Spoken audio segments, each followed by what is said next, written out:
Hi guys, ഞാൻ ഇന്ന് വന്നിരിക്കുന്നത് നമ്മുടെ ലേഡീസിന് ഒരു ഹാപ്പി ന്യൂസ് ആയിട്ടാണ്. ലേബൽ ഫാഷൻ്റെ ഏറ്റവും പുതിയ ഔട്ട്ലെറ്റ് നമ്മുടെ വൈറ്റ്ലയിൽ സ്റ്റാർട്ട് ചെയ്തിട്ടുണ്ട്. അപ്പോൾ ഉള്ളിലോട്ട് കയറുമ്പോൾ തന്നെ ആകെപ്പാടെ ഒരു കൺഫ്യൂഷനാണ്, എവിടുന്ന് സ്റ്റാർട്ട് ചെയ്യണം, എങ്ങനെ സ്റ്റാർട്ട് ചെയ്യണം എന്നുള്ളൊരു കൺഫ്യൂഷനാണ്. അത്രയധികം ഹ്യൂജ് കളക്ഷൻസ് ഇവിടെ ഉണ്ട്. എല്ലാത്തിനും ഇയറിങ്സിനാണെങ്കിലും അതേപോലെ തന്നെ നെക്ലസിനാണെങ്കിലും അതേപോലെ ഹെയറിൻ്റെ സെക്ഷൻ ആണെങ്കിലും എല്ലാത്തിനും ഒരുപാട് കളക്ഷൻസ് ഉണ്ട്. നമ്മൾ അത്രയും അധികം കൺഫ്യൂഷനായി നിന്ന് പോകും.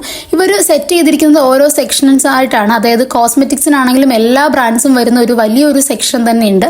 അതേപോലെ തന്നെ ഹെയറിൻ്റെ സെക്ഷൻ ആണെങ്കിലും ഹെയറിന് വേണ്ടിയിട്ടുള്ള എല്ലാ ആക്സറീസും ഉണ്ട്. എടുത്തു പറയാനുള്ളത് ഇവരുടെ റിങ്സിൻ്റെ കളക്ഷനാണ്. എനിക്ക് ഒരുപാടധികം ഞാനിങ്ങനെ നോക്കി നിന്നുപോയി, അത്രയധികം കളക്ഷൻസ് ഉണ്ട്. കമ്മലുകളാണെങ്കിലും നമുക്ക് സിൽവറിൻ്റെ കമ്മലുണ്ട്, അതേപോലെ തന്നെ ഗോൾഡിൻ്റെ ഉണ്ട്. AD സ്റ്റോണിൻ്റെ വരുന്ന പ്രീമിയം കളക്ഷൻസ് ഒരുപാടധികം ഉണ്ട്. നെക്ലസിനാണെങ്കിലും ഇയറിങ്സിനാണെങ്കിലും.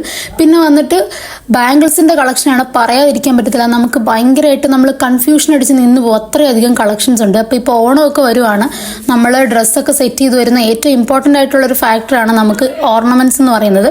അത് നമുക്ക് ഒരു ഡൗട്ടും ഇല്ലാതെ നമുക്ക് ബെസ്റ്റ് ഓപ്ഷനായിട്ട് നമുക്ക് ഇങ്ങോട്ടേക്ക് വരാവുന്നതാണ്. അത്രയധികം കളക്ഷൻസ് ഉണ്ട്. അപ്പം നമ്മുടെ സ്പോട്ട് വരുന്നത് വൈറ്റിലേക്കും ഏളംകുളത്തിനും നടുക്കാണ്, റോഡ് സൈഡിൽ തന്നെയാണ്. നിങ്ങൾ എന്തായാലും വന്ന് നോക്കുക. ഇനി വെസ്റ്റേൺ ഡ്രസ്സ് ഇടുന്നവർ അതിനും അടിക്കേണ്ട, അതിനും പറ്റിയ ഒരുപാട് കളക്ഷൻസ് ഉണ്ട്. അപ്പോൾ വന്ന് പർച്ചേസ് ചെയ്യുക. Tata bye.